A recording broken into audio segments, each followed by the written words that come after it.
My new studio space is an absolute disaster zone, and it's going to be that way for a while. I've already said that I'm focusing on building my office before the studio because it's more manageable. But I need this space too for some big projects that I have coming up soon on my Mandic Labs second channel, where we're going to be streaming some big builds. Here, I've got big projects I really want to get done really soon in videos on MandicReally, so I need this shop, the studio, to be usable at least. So we're going to take it from this destroyed chaos of a shop and turn it into this marginally better space. Clearly this isn't the ultimate goal, and I wish I had the big reveal for a YouTube video, but for now, I just need a functional space. So let's get to building it. I need space for 3D printers.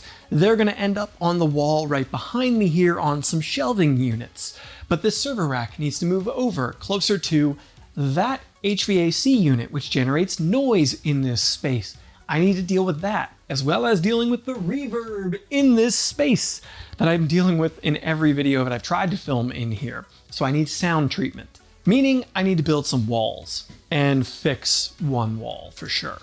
And we'll get right back to organizing the chaos that is the studio once we organize some time for this video's sponsor, Skillshare. Now that fall is in full swing and back to school season is on the mind, it's a great time to consider learning some new skills or getting organized, not just in the studio, but in my business as well. That's where classes from Skillshare come in, such as the masterclass on Notion from Ali Abdal, doctor turned YouTuber. Now, Notion is a powerful piece of software that Ruby uses to basically run our lives. I really need to learn a lot more about, so I've been diving into that class. But there's so much more going on at Skillshare. It is the largest online learning community for creatives with thousands of classes that cover everything from design and video editing to organization and productivity. They've even rolled out new categories like AI and innovation, creative careers, and creative inspiration to expand what you can learn. There are also classes from other big YouTubers like MKBHD, packed with tips for filming and editing, perfect for anyone looking to take their content up a notch. And if you want guided learning experience, well, Skillshare's learning paths can walk you through mastering specific skills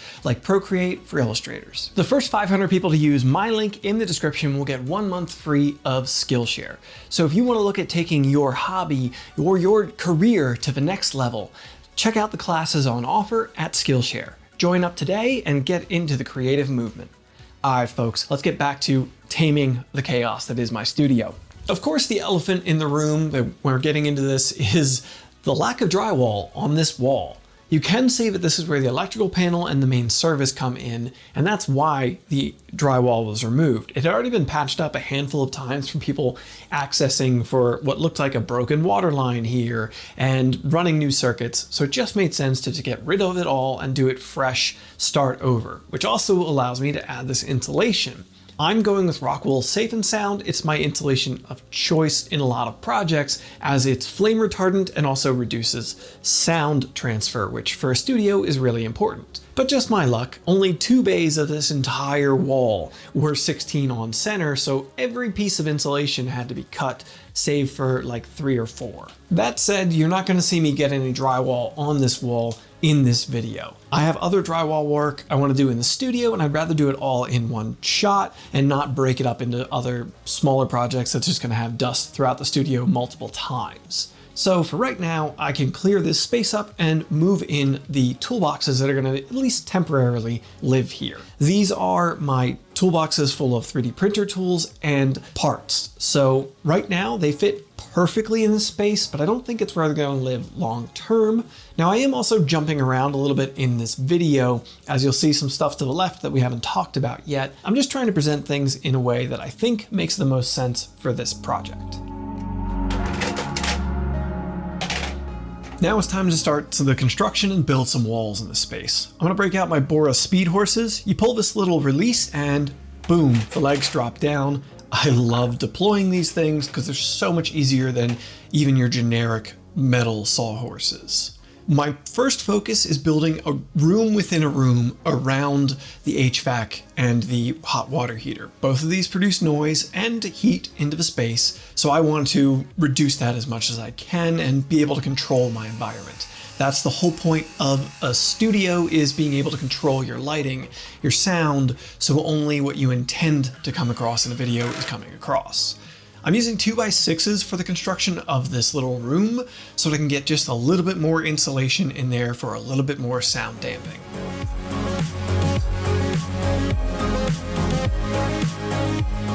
I decided to start building this room with the end cap wall, so it gives me a point A and a point B to build from and to. I also need to be very careful when I'm building a space like this because this is a gas-fired hot water heater, so I'm going to give myself plenty of breathing room around the hot water heater and the HVAC unit. Of course, for safety and for serviceability. Being as this hot water heater is in the garage, there's a bollard in the concrete that I have to work around. So I'm taking my pressure treated base plate that I'm using for all sections of this wall so that any condensation won't rot the wood over time against the concrete, and I'm notching it around where that bollard's going to be so that, well, I can actually build this wall in the place it needs to be. Despite the clearance that I have, the hot water heater to this end cap wall is still really tight. So I'm going to install this painter's drop cloth onto my wall before I mount it into place. It'll be way easier to do now. I've covered this numerous times, but for anybody unfamiliar, I'm using this canvas drop cloth because it allows sound waves to get through it and be absorbed by the insulation inside the wall, so the whole wall becomes one big sound panel for my studio. I of course want this wall to be safe, but also sturdy, so if I want to mount stuff to it, that's not really a problem for me. There is construction adhesive under this bottom plate, I forgot to film that, but then I'm going through and drilling a handful of holes with my hammer drill so I can come through with some Tapcons and screw it down securely to the concrete floor so it's got a really solid base. Then in comes the next section of wall that goes in front of the hot water heater. You might notice that I 45'd the corners on this. That was so it took up ever so slightly less floor space and also just looked a little nicer. I think the 45 on the corner looks better than a sharp 90-degree corner. And the last section of wall for this area is between the HVAC duct and the server unit that I just have to slide into place. After that, there is another wall, the last wall of this project. It's in front of these stairs that go from the main house into the garage for the studio space. So I built a 32-inch wall to extend the wall next to those stairs. It's kind of wasted space otherwise, and now I can use it without having the unsightly stairs and get some additional sound insulation. Which, for all the 2x6 walls, I'm using this Johns Manville fiberglass insulation. It supposedly has good sound characteristics, and that seems accurate so far to me. The only problem is they only had faced material. The paper facing would act as a reflector for the sounds, which is not what I want. So I have to peel it off of the material. Yes, this is sold without facing. However, literally nowhere in the Pacific Northwest had it in stock for me to get it. I don't know why, but installation in this area of the country seems to be like so totally different and backwards in my opinion. I was entirely unable to get rock wool in 2x6 sizing, so this is what I went with.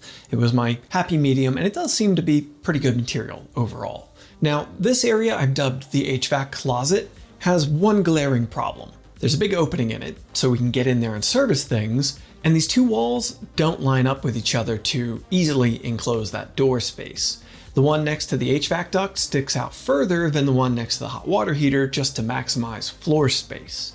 So I need a door on there, or else the whole closet is kind of pointless. In comes this chunk of metal, because the best option I could come up with to have a door on here is a barn door sliding in and out of the space. The track is going to have to go behind one of the walls and in front of the other wall, which means we need some help from some 3D printing. So I jumped into Fusion and I designed up these pieces that I loaded up on the Prusa XL with some Prusa PETG and a 0.8mm nozzle for some fat layer lines just to get the print done and to give it a little more structural strength. These are spacer pieces that are going to mount to each of these walls and hold the track more central in the opening between the two of them. The space that these two are offset from each other is somewhere around like 5.5 inches. So this track, I want it to be much more straight in the middle of that so I can build a 2x4 door. A 2x4 door is pretty much the perfect size to fit in there and also slip between the two walls. It also allows me to use the rock wool insulation I already had.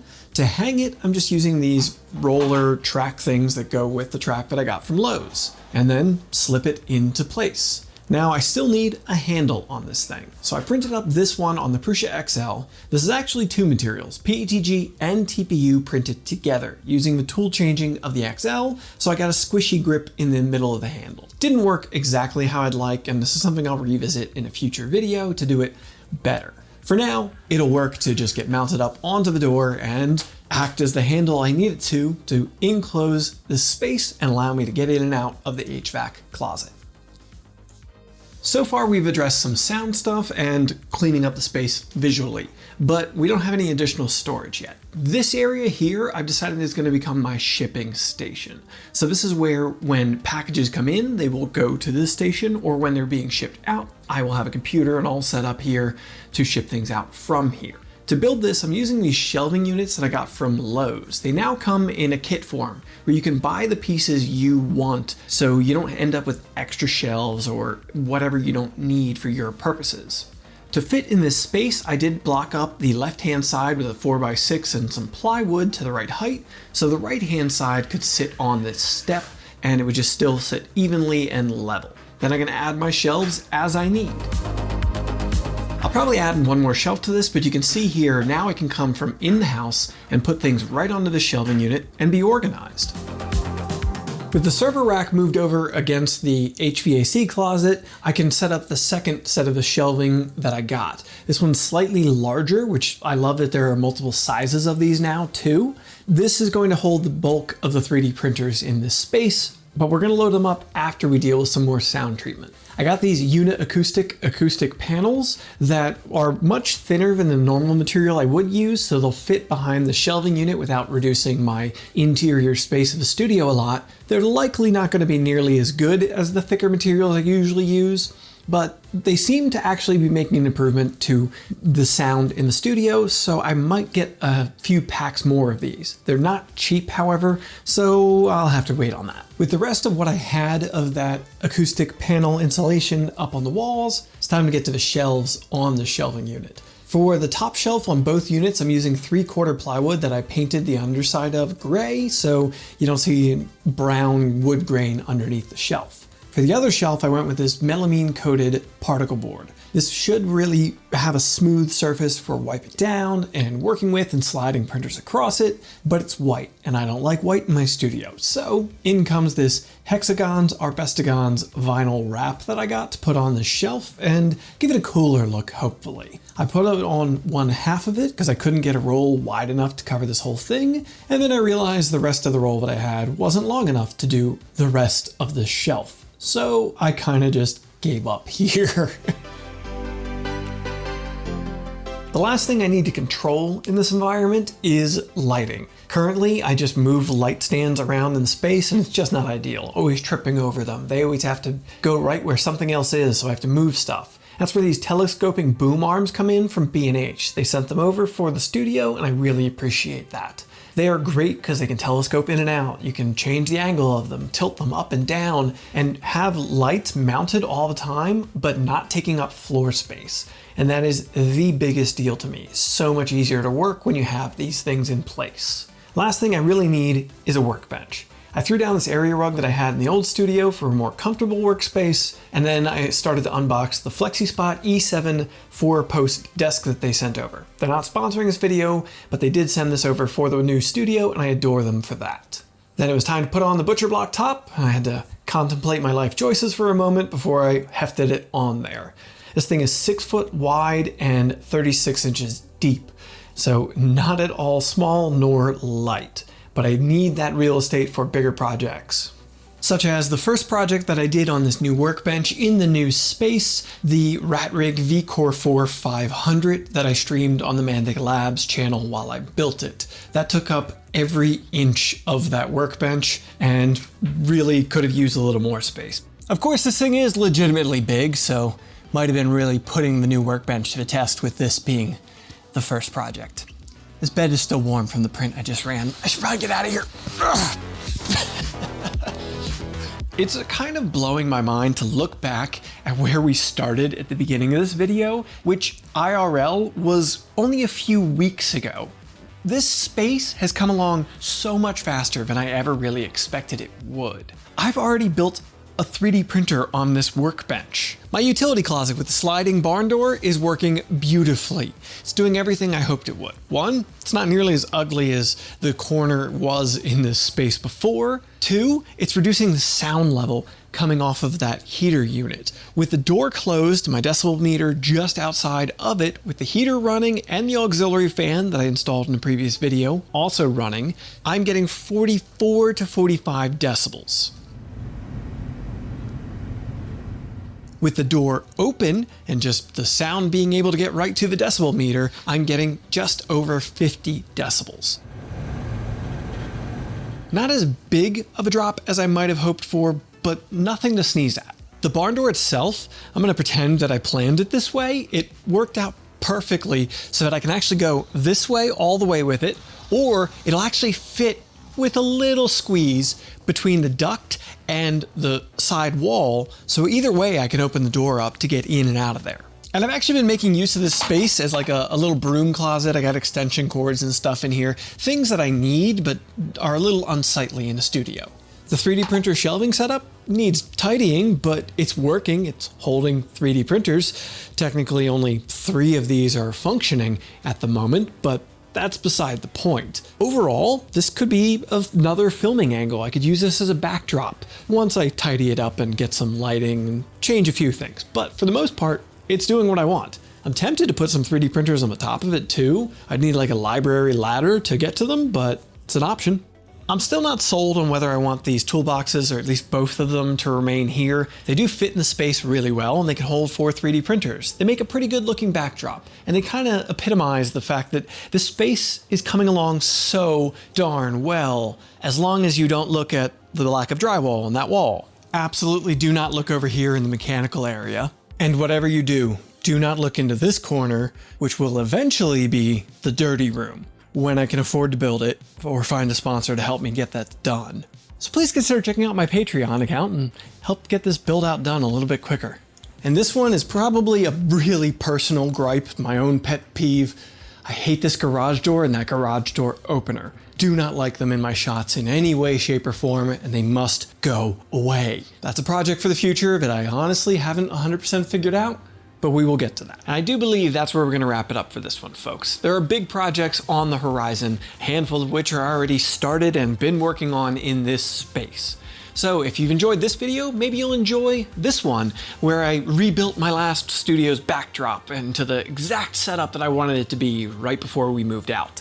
Or check out the RatRig V-Core 500 build series over on Mandic Labs. Get subscribed to ensure your 3D prints don't fail. It's not a guarantee, but it can hurt. See you, folks.